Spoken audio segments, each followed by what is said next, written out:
A year ago, the children of Nepal experienced a devastating earthquake.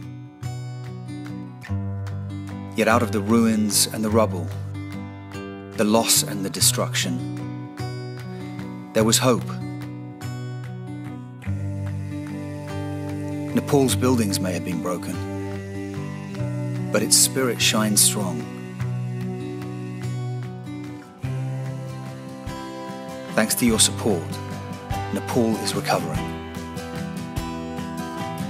We've seen babies born,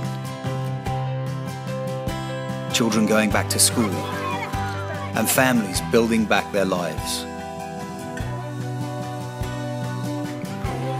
As we mark the one-year anniversary of this tragedy, we will collectively look to a brighter future for the children of Nepal. Because we know that even on the blackest of days, children are the colour in our lives.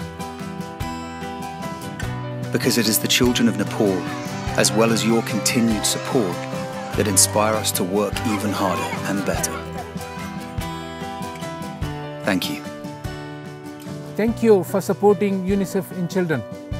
Very, very धन्यवाद नि.